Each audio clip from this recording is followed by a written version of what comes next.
Video చేసేటటువంటి మిత్రులందరికీ నమస్తే. ఎవరైతే మన యొక్క ఛానల్ కొత్తగా వస్తున్నారో ఛానల్ సబ్స్క్రైబ్ చేసుకోండి. వీడియో కనుక నచ్చితే లైక్ చేయండి, షేర్ చేయండి. మరి టాపిక్లోకి కనుక వెళ్తే, ఆర్పిఎఫ్ నుంచి ఇప్పుడే ఒక బ్రేకింగ్ న్యూస్ రావడం అనేది జరిగిందండి. కొన్ని లక్షల మంది ఎప్పుడెప్పుడా అని చెప్పేసి ఎదురు చూస్తున్నటువంటి ఆర్పిఎఫ్ కానిస్టేబుల్ మరియు ఎస్ఐకి సంబంధించినటువంటి అఫీషియల్ నోటిఫికేషన్ అయితే ఇప్పుడు రిలీజ్ అయింది. సో అంతకుముందు వచ్చేసరికి మనం ఆల్రెడీ ఎంప్లాయ్మెంట్ న్యూస్లో చూసాము. ఆర్పిఎఫ్ సబ్ ఇన్స్పెక్టర్ వచ్చేసరికి 452 పోస్టులు, దీనికి వచ్చేసరికి డిగ్రీ అర్హత ఉండాలి.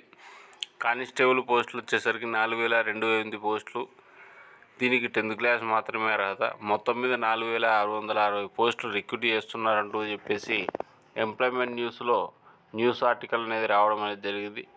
దీన్ని ధృవీకరిస్తూ ఆర్ఆర్బి అఫీషియల్ నోటిఫికేషన్ అనేది విడుదల చేయడం అనేది జరిగింది. మీకు ఇక్కడ ఆల్రెడీ డేట్ కూడా చూపిస్తున్నాను. 14/3/2024 15/4/2024 నుంచి అప్లికేషన్ స్టార్ట్ అవుతుందని చెప్పేసి ఈ యొక్క నోటిఫికేషన్లో పేర్కొన్నారు. సో 2 తెలుగు రాష్ట్రాల్లో పోలీస్ కానిస్టేబుల్ మరియు ఎస్ఐ ఉద్యోగాలకు ప్రిపేర్ అయినటువంటి గత నోటిఫికేషన్లో మిస్ అయినటువంటి విద్యార్థులందరికీ కూడా ఇది గొప్ప అవకాశం. డెఫినెట్గా మీరు మీ ప్రిపరేషన్ను కొనసాగించండి. ఎట్టి పరిస్థితుల్లో ఈ జాబును వదులుకోవద్దు. 5 సంవత్సరాల తర్వాత పడుతున్నటువంటి నోటిఫికేషను, ఎన్నికల టైం కాబట్టి ఈ యొక్క నోటిఫికేషన్లు ఎట్టి పరిస్థితుల్లో కూడా ఆగవు.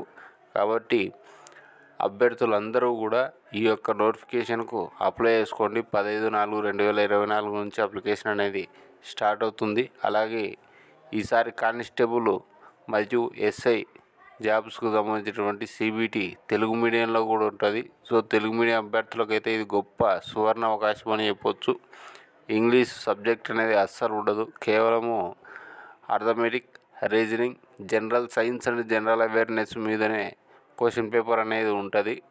కాబట్టి అభ్యర్థులందరూ కూడా నిరంతరం కనుక కృషి చేసినట్లయితే మీరు ఈసారి ఈ యొక్క కానిస్టేబుల్ మరియు ఎస్ఐ జాబులలో డెఫినెట్గా ఉత్తీర్ణత సాధించడానికి 100% అవకాశం ఉంటుంది. వీడియో కనుక నచ్చితే లైక్ చేయండి, షేర్ చేయండి, ఛానల్ను సబ్స్క్రైబ్ చేసుకోండి. Thank you.